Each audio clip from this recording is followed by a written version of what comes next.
Hi, everybody. My name's Jason. I'm Caden. I'm Jaden. I'm Eli. And we are the YAHOSHUA and the Torah channel, and we are happy that you are with us. We are thankful that you guys are with us. We are thankful that you guys are reading the book of YAHOSHUA with us and finding the hidden pieces of scriptures in there. And let us go, first of all, into these. And let's talk about the pre-order that you guys can do. Guys, we're reading out of the Restored Names Yah's Scriptures.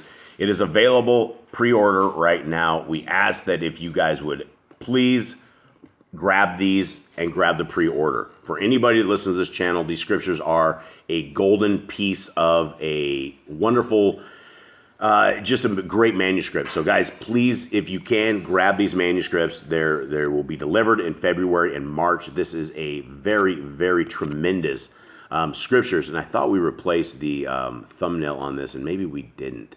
Or maybe I haven't refreshed as of yet. But we actually put the different picture of the book on this.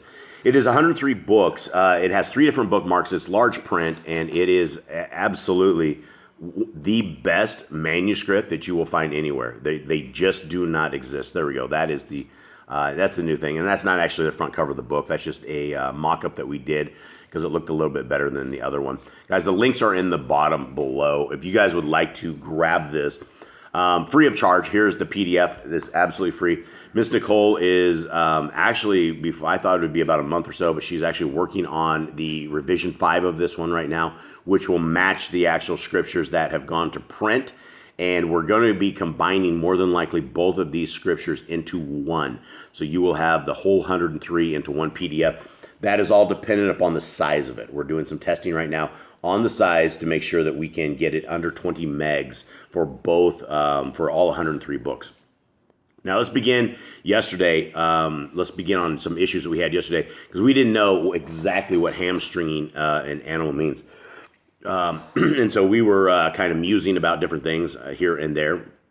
Now, one thing that I did learn is hog tying and hamstringing are 2 different things. So hog tying is what we were talking about yesterday, and that is what, if you're face down on the ground, your hands are behind your back, you have your toe, basically your feet are tied to your hands, and that's called hog tying. Now hamstringing is this. To hamstring an animal means to cripple it by severing the large tendon at the back of the knee on the hind legs. These tendons are unable to heal or reunite. To hamstring a horse would render the animal incapable of any useful work after that. Yahuwah sometimes ordered the Israelites to hamstring horses that had been captured in war. Hamstringing an enemy's horse captured in war was a customary strategy throughout history. A hamstrung horse was disabled to the extent that it was ineffective for further military action. When a band of warriors captured an enemy's horses, they would hamstring any excess animals to prevent those horses from being used against them at a later time. And these guys even went on a little further, talking possibly about reasons why Yah would want to hamstring the horses. And it says another potential reason is Yahuwah commanded the hamstring of horses and the burning of chariots is that the Israelites were not yet trained to use horses and chariots, and therefore Yah required the destruction of those engines of war. Another possible reason is that Yah wanted to prevent Yisrael from relying on their own military strength and prowess. Without horses and chariots for future battles, Israel learned to depend on Yahuwah and give credit to him alone for their success in combat. All right, is that explained to you guys? Yes. Everyone gets it? Yep. Eli had a question, actually a kind of more of a statement yesterday of why would God want to hurt the animals? Was that you or Eli? Yeah, why would Yah want to hurt the animals? And it sounds like, even though the animals are completely hurt, it doesn't sound like it completely kills them. It sounds like it disables them to a degree that they're unable to, you wouldn't be able to mount up on them anymore and ride off and do anything of that sort. So, everyone good? Yep. All right, so there we go. Chapter 12. And this is a really dry chapter, everybody. So hang in here. We will get through this. It's more just classification, but let's get to it. And these are the sovereigns of the land whom the children of Yisrael smote, and whose land they possessed beyond the Yarden towards the sun rising, from the Wadi Arnon to Mount Kerman, and all the desert plain eastward. Sihon, sovereign of the Amorites, who dwelt in Keshbon, ruling from Ararah, which is on the bank of the Wadi Arnon, from the middle of that wadi and half Gilead, even as far as the Wadi Yabak, the border of the children of Ammon. And the desert plain from the Sea of Kinnereth, eastward as far as the Sea of the Arabah, the Salt Sea, the way to Bet Yeshimoth, and southward below the slopes of Pisgah, and the border of Og, sovereign of Bashan, who was of the remnant of the Rephites, who dwelt at the Ashtaroth and the Edrei. Who are the Rephites, guys? Those are the giants. Yeah, parts of the giants. Then he ruled at Mount Kerman, and at Salcah, and in all Bashan, as far as the border of the Geshurites, and the Maacalites, and the half of the Gilead, as far as the border of Sihon, sovereign of Keshmon. Moshe, the servant of Yahuwah, and the children of Israel had smitten them. And Moshe, the servant of Yahuwah, had given it as a possession to the Reubenites, and to the Gadites, and to the half the tribe of Manasseh. And these are the sovereigns of the land which Yahushua and the children of Israel smote beyond the Arden, on the west, from Baal Gaad, in the valley of Lebanon, as far as Mount Kelek, that goes up to Sair, which Yahushua gave to the tribes of Israel as a possession according to their divisions, in the mountain country, and in the low country, and in the desert plain, and in the slopes, and in the wilderness, and then in Negeb, the Kittites, the Amorites, and the Canaanites, and the Perizzites, the Kewites, and the Jebusites. The sovereign of Jericho, 1. The sovereign of Ai, which is beside Bet El, 1. Okay, and so basically, I think we're just going over those who... right, everything has been captured right here. Right, and this is them showing obedience, because we know after Joshua, they stop. After Joshua leaves and stops leading them, they don't keep conquering land, they don't keep driving these people out, they don't get rid of the giants, they keep the corrupt DNA, and it causes them to go into slavery over and over and over again. Yep. And disobedience to our Creator brings us all into slavery. Okay. The sovereign of Jericho, 1. The sovereign of Ai, which is besides Bet El, 1. The sovereign of Jerusalem, 1. The sovereign of Hebron, 1. The sovereign of Yermuth, 1. The sovereign of Lachish, 1. The sovereign of Eglon, 1. The sovereign of Gezer, 1. The sovereign of Dever, 1. The sovereign of Geder, 1. The sovereign of Korma, 1. The sovereign of Arad, 1. The sovereign of Libnah, 1. The sovereign of Adullam, 1. The sovereign, Miss Nicole looked over at me. I'm sitting over here, Abdullah, Ablagata. I was unable to get this out. Okay, let's try this again. The sovereign of Makkedah, the sovereign of Bet El, the sovereign of Tapuach, 1. The sovereign of Kepher, 1. The sovereign of Aphek, 1. The sovereign of Sharon, 1.